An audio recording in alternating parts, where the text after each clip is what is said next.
Hello.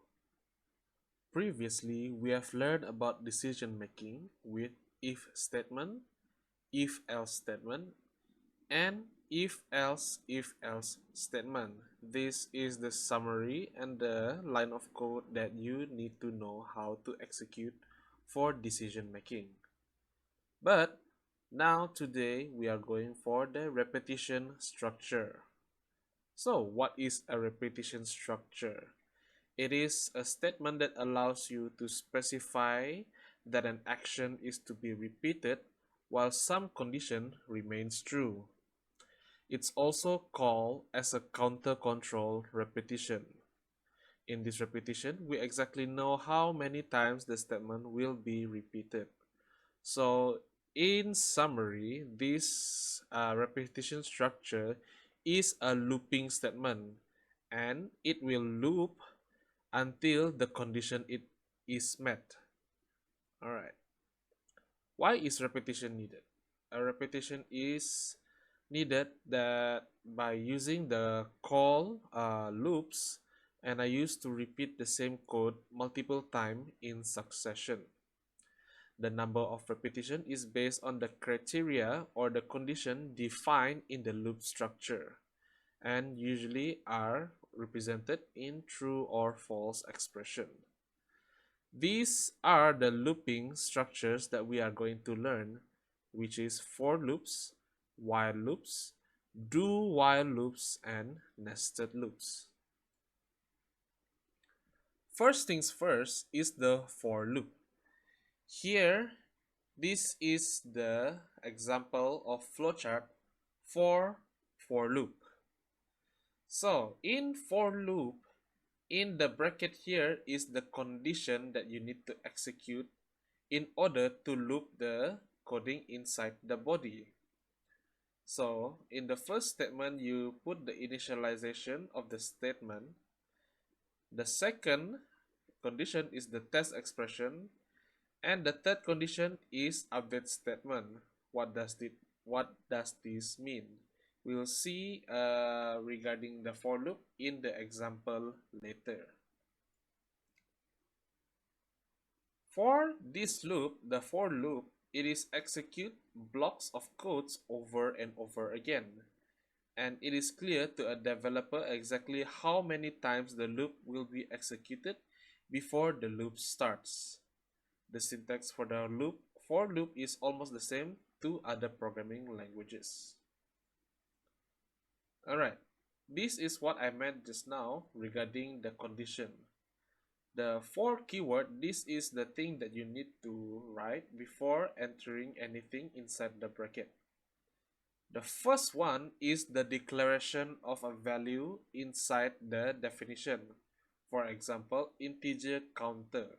So the counter is the name or the control variable name for the thing that you want to loop for. And then you will write the semicolon inside here. The second condition is where you want to set your loop numbers. What I mean is, over here we see that counter is less than equal to 10. And next one is counter plus plus. Alright, with the condition in the middle here, it wants to loop this coding 10 times by adding the number of counter by using the plus plus increment of control variable. So inside the loop here, it will count number 1 until it goes to number 10.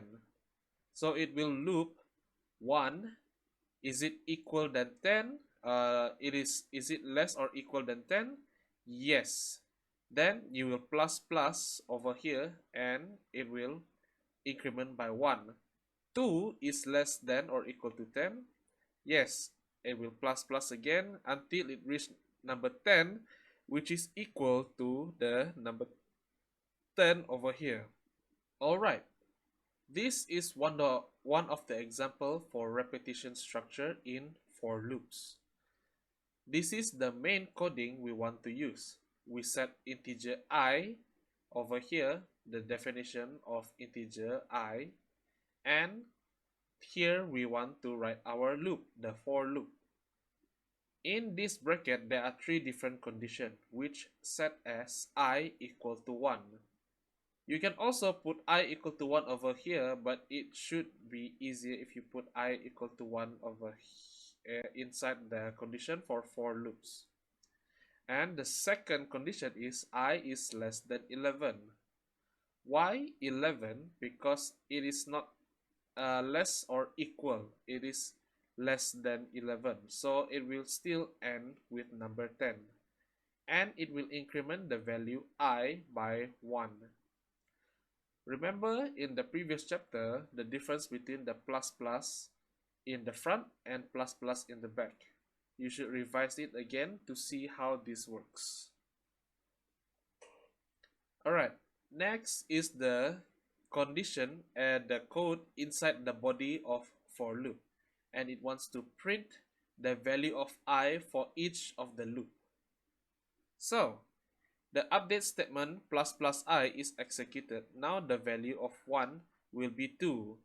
Again, the test expression is evaluated to be true and the body of for loop is executed.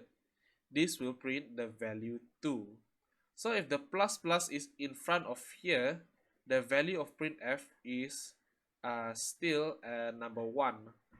And it wants to keep updating the loop altogether. Here we see the output if the loop is executed properly. The first condition is 1. It shows you the previous value I, which is 1. If the plus plus over here is in front, it will immediately shows number 2, not number 1. So the output over here shows 1, 2, 3, 4 until 10.